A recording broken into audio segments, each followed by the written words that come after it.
Hello, Ray Phoenix here, welcome to Let's Play Ratchet Deadlocked Part 15. I'm going to be doing some platforming. Well, this is the closest you really do to platforming really in this game, since there isn't a lot of platforming in this game like the other games. We're going to be battling on platforms. We're going to be jumping onto them and just doing a bunch of battling. And there's that weapon I want that's 2 million bolts.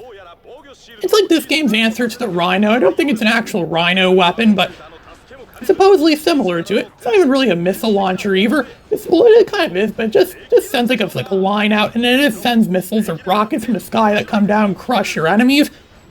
It's useful against a lot of enemies in this game, and it doesn't hold a lot of ammo, but it does definitely pack a powerful punch against them. It's probably useful against a lot of the bosses too, but oddly enough, it's not very useful against the final boss of this game. Yeah, wouldn't you want a weapon like that so you could use it against the final boss? I know maybe they didn't want us to be cheap and want us to use real weapons we unlocked over the course of this game. It's another bolt tightening challenge where we order our robots to tighten the bolts while we be careful not to get blasted and killed ourselves. While we just use the fusion rifle and all the other weapons we have. I think they tightened that bolt, and there's gonna be more enemies popping up. Enemies are just, infinite in this game. There's an infinite amount of enemies in this game. There's another one of those things there, those hyper shot swing shot things, where we use that hyper shot, swing shot, hybrid gadget we were introduced to in the last game to swing from those things. I think it does automatically equip when you get to those things like it did in Ratchet and Clank Up Your Arsenal. That's a major plus of this game. They didn't go back to how it was in the original game and Going Commando, where you actually had to manually choose the swing shot. It wasn't even just one gadget, there were 2 separate gadgets. At least in Going Commando, they were 2 separate gadgets. That's 2 more things you have to select, and your quick select doesn't hold a lot, so you're gonna have to you're gonna have to go in the options screen and manage which weapons you want there. And that's kind of hard too, and there's so many weapons, they run out of ammo pretty quickly, and you're gonna be using up a lot of them in a lot of these battles. You get to a point where you don't really have enough weapons anymore, and you're just a sitting duck. There's no real way you could beat any of the bosses. And then worst part is where you finally run out of bolts. That's why I want to keep stocked up on bolts. It's like a PSA I have, like a word of advice of these games. Make sure you have as much bolts as possible. That's what I'm doing right now. I'm saving up all my bolts. It's a good thing this game doesn't force you really to pay much stuff with bolts to progress in the story. Just with the original Ratchet and Clank Going Commando, as well as Spyro's 2, and Free would do that a lot too. Force you to pay to get your way through the game. You can play through the game all you want as long as you could pay. It's Christmas every day as long as you could pay. I still wonder what it would be like if they ever made a musical about Ratchet Deadlocked. Ratchet Deadlocked, the musical. It would have my name on it because I'd probably be the only one that would care about it. That would care to watch it. It'd be like a personalized show just for me. Like, I don't think anyone would seriously go to Broadway just so they could watch a musical about Ratchet and some battle tournament thing. That guy's fine. Teddy has used up my entire ammo, almost all the ammo I have. I think this is almost upgraded. It's at V4 and it's almost V5, this rocket launcher, this rocket launcher. Swing for there like Spider-Man again. They should make a game like that's like a Spider-Man game. I still never put Spider-Man like gadgets into this game. That'd be pretty funny. I think they made Spider-Man in this or something like that. You always see Spider-Man references in other games. I think we use agility a lot of the time. You could climb up buildings, or mostly it's usually done in the form of swinging from things. Even Rayman did stuff like that in the original Rayman, where he would swing from those grapple things. He'd swing his arms around, and he did that in a lot of the other Rayman sequels as well too. If only there was a Rayman battle game that was like this, yeah, I'd play that. I bet a lot of people would pay a lot of money to play that. Yeah, if Ubisoft is listening to this, they're free to take that idea of mine. Everyone loved a good old-fashioned Rayman battle game. Be perfect for those that didn't like the earlier Rayman games, because there isn't really a lot of action and it's very slow paced. The game's making us fly the Starfighter again, and all we do with the Starfighter is just simply destroy all the enemies. That's all we do in this level. We're not necessarily trying to hit any specific targets or anything. Well, I think there are specific targets, but you can pretty much kill all of them just by simply shooting at what's there, shooting at all the enemies. And of course you're going to be collecting all their bolts, becoming a bolt millionaire pretty soon. Who wants to be a bolt millionaire? Oh, you could get that easy just by playing this game. This is a lot more entertaining than Who Wants to Be a Millionaire. I know they made a PS1 game of that once. I never bought it, of course. I don't really care about game show games. I got a demo from one of them once on the that came in a cereal box. We're back in the good old days when cereal boxes would sometimes come with PC discs, and they'd have demos sometimes for games, and if you're lucky, it might even have a full game on it. Yeah, they would never do stuff like that anymore today. So I miss the days when they used to give out real physical discs with cereal boxes. I think physical discs really need to make a comeback. Sure, they were flawed, but at least they were fun, and they hadn't offered stuff that you couldn't just simply get off the internet. I think they should bring back those days. I really miss them. Modern PC, or modern computing nowadays feels very dull compared to how it was over 20 years ago. Yeah, it's a shame those don't really exist much anymore. It's also a shame, too, that a lot of modern games aren't as fun as Ratchet Deadlocked anymore. Ratchet Deadlocked's a perfect example of how games are supposed to be. Just mindless action, and that's what everyone likes. And it's blasting out these turrets again, destroying turrets, and similar things in Star Wars games. Like in that Star Wars Jedi Starfighter game I tried playing during my last live stream. All you do is just exterminate this stuff, and this made me realize something. Would Star Wars Jedi Starfighter still be a good game if it wasn't a Star Wars game? It was just some generic space sci-fi game that where you fly ships and air and space combat, destroy enemies and do missions and stuff. If the game wasn't Star Wars at all, would it still be fun? Of course it would still be fun. It doesn't have to be Star Wars to be good. There's a lot of Star Wars games out there that aren't so good, and yet there's ones that are really good. And Jedi Starfighter doesn't have to be a Star Wars game necessarily to be good. It just has, a great premise. And any game with a good premise and that plays well would pretty much be a good game. You don't have to need to pertain to anything popular or famous necessarily to be good. Even this game, this wasn't Ratchet and Clank at all. This is just some generic game about some rodent creature that gets abducted and sent into some tournament thing, and where he gets weapons and has to fight all the same stuff mostly, but changed because it's not Ratchet and Clank. I think this game would still be a pretty good game. It's not uncommon to have games where people get captured and forced into these tournaments, these deadly battle tournament things, kind of like Grid Runner did that nearly a decade earlier. I still want that weapon, but I have nowhere near enough bolts to buy it. It's also kind of hard, too, to go back to the earlier levels in the game and try to win bolts. That's what I did in the original Ratchet and Clank. It's the only way I really know where you could get bolts in that game. That's by playing the earlier levels in the game over and over again, and just stocking up on bolts and trying to collect as many bolts as you can. And then I tried playing some of the races in that game again, too. Those could allow you to get a lot of bolts, not from winning, just by crashing into the boxes over and over again. I know Lilia made a video about that on YouTube about how to get so many bolts in the original Ratchet and Clank very early into the game. I guess I should go watch that. I should go and get some advice from the master, the true master, the Ratchet and Clank master. I remember years ago the teacher asked us if any of us have a Windows phone, and I didn't know Lilia at the time had a Windows phone. If I did know at the time, I would have mentioned that Lilia has one. He's a celebrity to me. Or he used a Windows phone to order his first 30-inch pizza, something that I'll probably never get to order in my lifetime. I just ordered from Pizza Hut last week. It was the first time in like over a decade I actually ordered pizza from Pizza Hut, and boy, it tastes just like I remembered it, which is good and bad at the same time.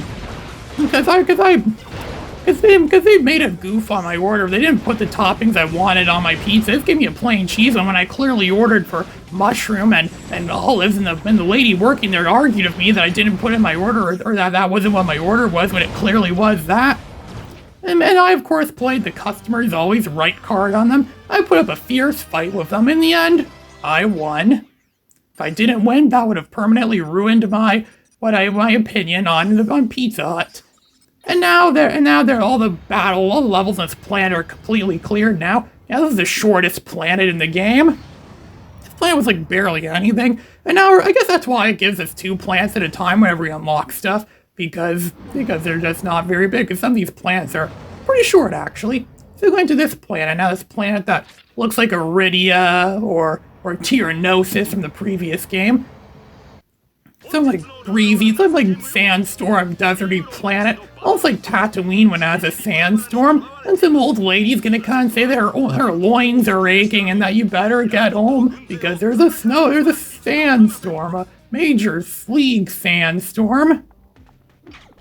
I'm not sure if it filled up all of our, I think it did fill up our ammo. Now we can have 12 missiles, 2 rocket launcher shots in this thing now.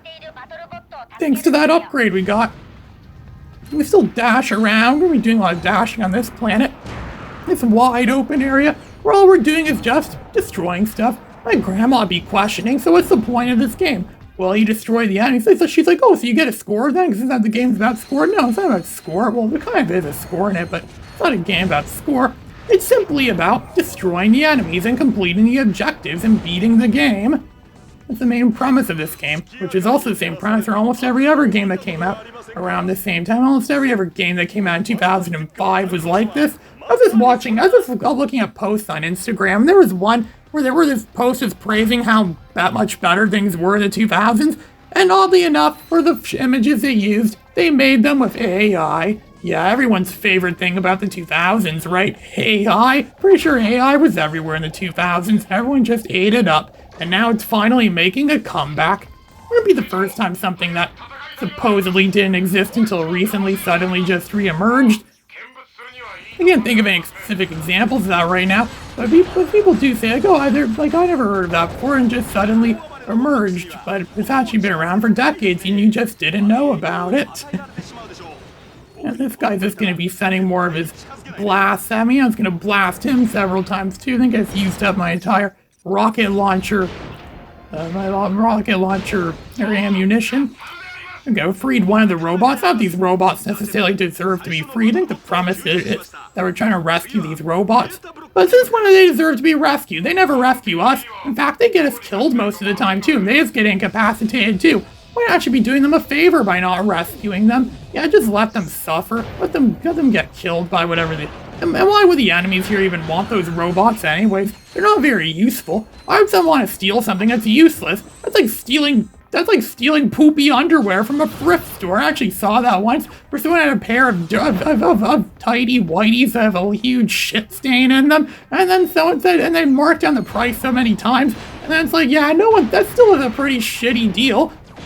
No pun intended, and no one's gonna pay that much for something that's clearly been, used. It has complete total shit stains in them. I mean, if that was a pair of panties, this would be very different, but it's not. So, yeah, no one seriously want to buy that. Thrift stores sell almost anything sometimes, and some of them just throw out anything they get.